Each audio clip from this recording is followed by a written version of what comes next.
Welcome to beautiful Basque Country in northern Spain, a 5-hour drive from Madrid airport.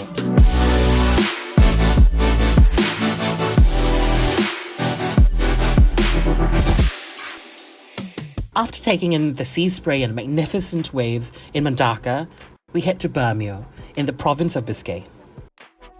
There, we pay a visit to the Serrats factory, a fifth-generation, family-owned business of canned fish, including anchovies, mackerel, and white tuna. Since its founding in 1890, Serrats has been one of the pioneers in pushing for sustainable practices. They get their fish from local fishermen who still keep to traditional line fishing methods. Surprisingly, a lot of the process is still done by hand, including gutting, cooking, taking apart, and packing the fish.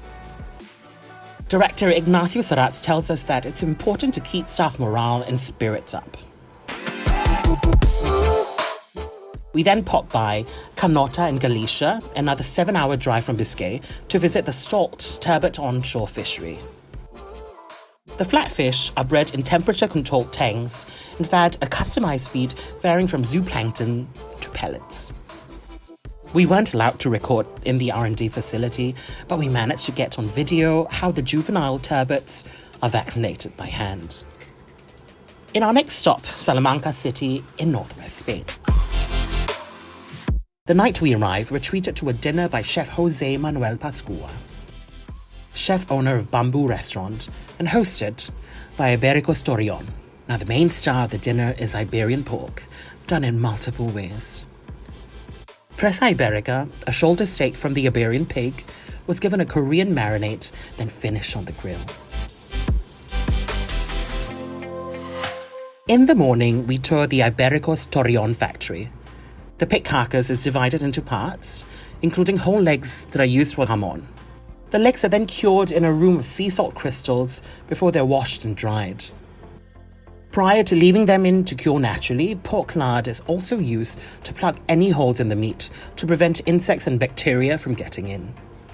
They're all left in a closed room where they're exposed to sunshine and changing temperatures from the lows of 10 degrees Celsius in winter to 25 degrees Celsius in summer. Curing takes a minimum of 2 years and maturation takes another year. Jamón are then brushed with sunflower oil and fat to maintain their outer protective barrier. When they're done, they're moved to the cellar where a cooler temperature stops them from aging even further. Similarly cured are the sausages, lomo and chorizo. The tenderloins are marinated with garlic, paprika, and salt, and then stuffed into artificial sausage casings to make lomo.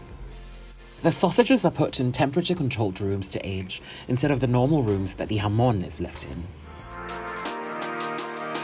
We take a short detour to La Vera in Cazorla, Spain, where la chiñata paprika is made.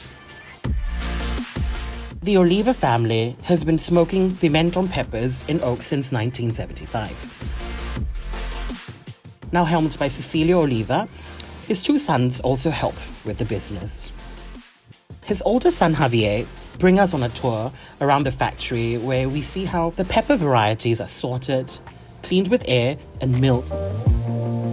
Up to 500 tons of paprika are produced each year, with the pimento milled 6 to 7 times until they're reduced to extremely fine particles. Later, we head to Castillo de Canena, a castle built by the Arabs that turned into a fort during the Reconquista before it was finally bought by the Vanyo family. The latter have been producing olive oil in the Jaén region for a few generations and call the Canena castle their family home. That night, we try the Castillo de Canena range of extra virgin olive oils made from picual, arbequina, and royal olives. The next morning, we take a better look at the castle grounds restored by the Vanyos, including art and artifacts from Asia that were accrued when the family worked in the Philippines. And after that, we drive to the olive groves surrounded by Serrats de Cazorla Natural Park. At the HQ, we see how the olives are sorted by UV rays to assess their ripeness. Equipped with the best machinery in the business, they're able to extract oil from the olives in the same day they're harvested, as well as control the amount of water pumped into each tree. We also pay a visit to the beehives, part of how Castillo de Canena's biodynamic grove of olive trees are pollinated naturally. In keeping to traditional methods, the trees are mostly left to their own devices, with the occasional grass trimming by a herd of sheep. The sheep manure also goes into making compost for the trees. For lunch, we're invited to the family's country house. Out of the winter cold and by the fireplace, we tuck into almonds and homemade crisps, fried in olive oil, with, of course, olives. For the main course, lamb chops grilled over charcoal by the fire. Craving for heat and spice, we paired it with harissa olive oil. And that marks the end of our trip. Not a bad way to finish.